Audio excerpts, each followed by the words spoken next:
நியாய தீர்ப்புக்காக காத்து கொண்டிருக்கும் ஆத்துமாவே, இன்று கர்த்தர் உங்களுக்கு சொல்லுவது சங்கீதம் 97:8. சீயோன் கேட்டு மகிழ்ந்து, கர்த்தாவே உம்முடைய நியாய தீர்ப்பு நிமித்தம் யூதாவின் குமாரத்திகள் களி கூர்ந்தார்கள். இஸ்ரவேல் வம்சத்தையே அழிக்க திட்டமிட்டிருந்தான் ஆமான்.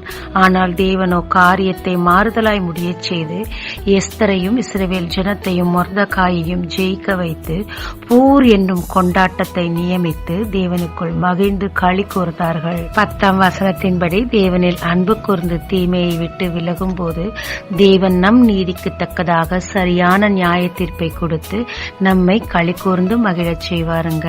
ஜெபிக்கலாமாங்க.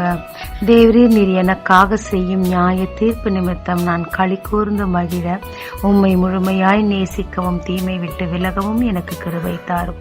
இயேசு மூலம் பிதாவே, ஆமென். இயேசு கிறிஸ்துவின் நாமத்தில் இந்த நாளில் உங்களை ஆசீர்வதிக்கும் ஜீசஸ் விஷன்.